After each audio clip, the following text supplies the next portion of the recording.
வணக்கம் நண்பர்களே, நான் உங்க கிச்சா பேசுறேன். இவர் தந்தியில்லா மணக்கம்பி மூலம் விடுத்த வேண்டுகோளுக்கு விடையாக மகாபெரியவா.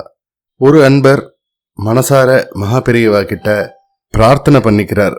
ரொம்ப தூரத்திலேருந்து மகாபெரியவா அவருக்கு அனுகிரகம் பண்றார். மடத்திலேருந்து ஒரு மிக சுவாரஸ்யமான சம்பவம். அந்த சம்பவம் பத்தினது தான் இந்த பதிவு.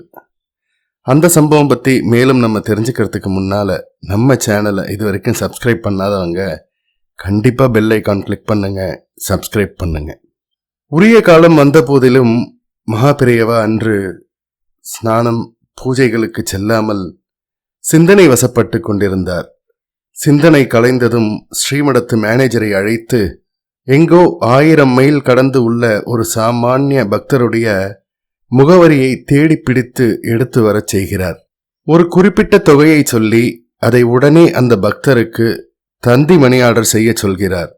அதற்கு அதிகமாக எந்த விவரமும் தரவில்லை மகாபெரியவா. ஒன்றும் புரியாமலே அவரது உத்தரவை மடத்து மேலாளர் நிறைவேற்றுகிறார்.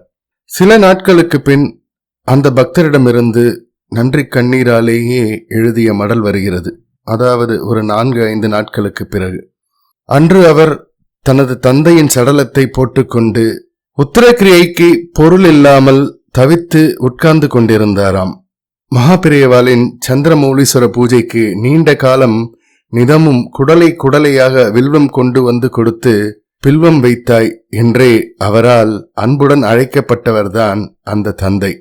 அப்பாவிடம் அன்பு செறிந்த அந்த மகாபெரியவாளை கதி என்று திரௌபதி துவாரகாவாசனிடம் சரணாகதி செய்தது போல் அன்று அவரது புத்திரர் செய்தாராம். நம்ப ஒண்ணாத அனுகிரகமாக தந்தி மணியாடரும் வந்து குதித்ததாம்.